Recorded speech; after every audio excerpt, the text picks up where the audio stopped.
नमस्कार, मैं रिया और आप देख रहे हैं डॉक्टर साहिब। आज हमारे साथ डॉक्टर निगार अब्बासी मौजूद है। डॉक्टर साहिबा पटना पारस में कार्यरत है, तो स्वागत है आपका हमारे चैनल में। जी धन्यवाद। मैं चाहूँगी कि आप हमारे साथ, हमारे दर्शकों के साथ अपने बारे में कुछ साझा करें और आप पारस में कितने सालों से हैं, ये भी हमें बताएं। मेरा नाम डॉक्टर निगार अब्बासी है और मैंने एमबीबीएस करने के बाद में एनेस्थेसियोलॉजी में डिप्लोमा किया है और उसके बाद डीएनबी किया है। और डीएनबी के बाद I have almost 4 or 5 year experience in ICU and at present I am working as a attending consultant in neurocritical ICU of Paras HMRI Patna. तो मैं चाहूँगी कि आज हम बात करने वाले हैं स्ट्रोक के बारे में। तो सबसे पहले मेरा यही क्वेश्चन रहेगा कि आप हमारे साथ, हमारे दर्शकों के साथ ये साझा करें कि स्ट्रोक है क्या?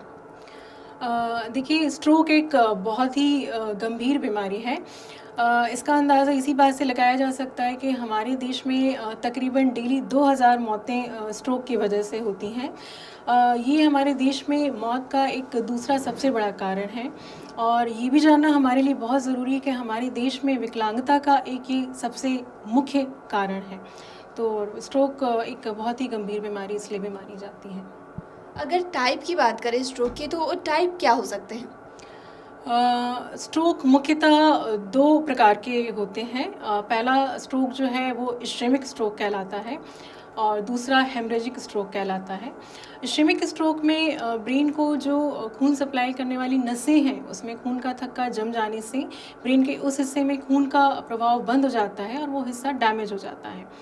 जो हेमरेजिक स्ट्रोक है उसमें खून की नली जो ब्रेन को ब्लड सप्लाई करती है वो फट जाती है किसी भी वजह से, चाहे बढ़े हुए बीपी की वजह से या एक्सीडेंट की वजह से, और फट जाने से वो ब्रेन में एक क्लॉट बना देती है और वो क्लॉट बाद में ब्रेन के उस हिस्से को प्रेस करता है और ब्रेन का हिस्सा डैमेज हो जाता है।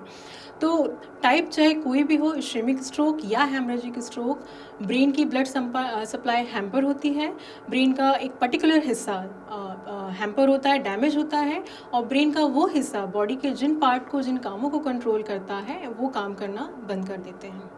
अगर बात करें कि ये जो आपने टाइप बताया या फिर ये जो स्ट्रोक के बारे में हम बात कर रहे हैं, तो ये किस वजह से हो सकता है, इसके बारे में मैं चाहती हूँ कि कुछ बताएं। स्ट्रोक का जैसे मैंने बताया कि 2 टाइप हैं। पहले टाइप में आपकी ब्रेन की नली में खून का थक्का जम जाता है। इसके बहुत सारे रीज़न्स हो सकते हैं। किसी व्यक्ति का अगर मोटापा है या कोलेस्ट्रॉल उसका बहुत बढ़ा हुआ है तो वो कोलेस्ट्रॉल भी वहाँ पे उस ब्रेन की नली को ब्लॉक कर सकता है। और दूसरा जो हेमरेजिक स्ट्रोक है उसका कारण भी बहुत सारे होते हैं। इसमें सबसे मुख्य कारण जो होता है वो ब्लड प्रेशर का कंट्रोल ना होना होता है। इसमें बीपी कंट्रोल ना होने से उस नली में प्रेशर बढ़ जाने से वो अचानक से फट जाती है। हेमरेजिक स्ट्रोक का दूसरा रीज़न जो होता है वो ट्रॉमा या कह सकते हैं एक्सीडेंट होता है। किसी वजह से, ट्रॉमा एक्सीडेंट की वजह से या किसी हाइट से गिर जाने की वजह से वो खून की नली फट जाती है। कई केसेस में देखा गया है कि खून की नली, वंशवाद जो है, ब्रेन के खून की नली की जो दीवार है वो काफ़ी पतली होती है, जो बाद में जाके प्रेशर बढ़ने से फटने की रिस्क पे होती है। तो ऐसे कंडीशन में, जिसको हम एवी मालफॉर्मेशन या एनेरिज्म कहते हैं, तो ये भी एक ब्रेन हैमरेज का, ब्रेन स्ट्रोक का एक रीज़न माना जाता है। अगर बात करें कि कोई मरीज इस स्ट्रोक के मामले में पारस को ही क्यों चुने? देखिए, स्ट्रोक मैंने बताया कि एक बहुत ही गंभीर बीमारी है और हम लोग, आम जनता जो है उसे इतना सीरियसली नहीं लेती है, कहें कि उसके अवेयर नहीं है।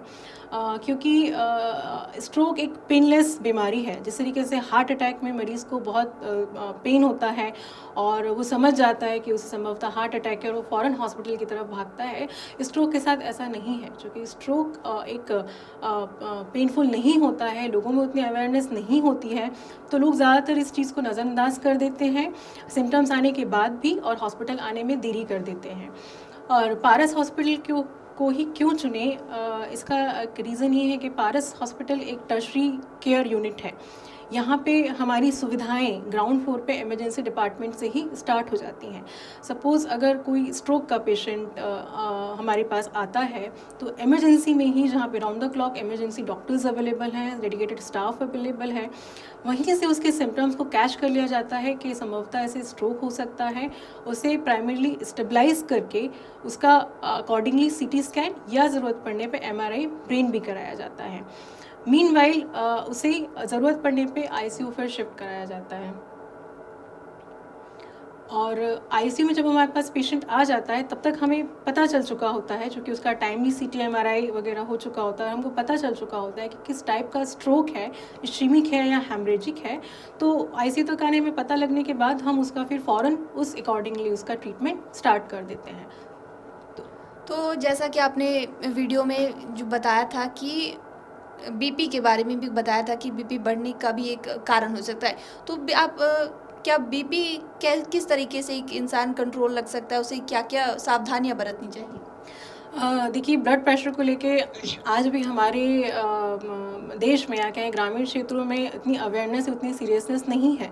लोग या तो बीपी का चेकअप रेगुलरली नहीं कराते हैं, या कराने के बाद कई बार जब डॉक्टर उनको मेडिसिन एडवाइस करता है तो वह 1 या 2 बार इलाज लेके छोड़ देते हैं, क्योंकि 1 या दवा गोली खाने से भी बीपी नॉर्मल हो जाता है और उनको लगता है कि बीपी की बीमारी ठीक हो चुकी है, उन्हें ज़रूरत नहीं है, और वो दवा खाना छोड़ देते हैं, जबकि ऐसा नहीं है। एक बार ब्लड प्रेशर की दवा स्टार्ट होने के बाद आपको उसको कंटिन्यूस करना होता है, आपको ब्लड प्रेशर एक नॉर्मल रेंज में मेंटेन करना होता है।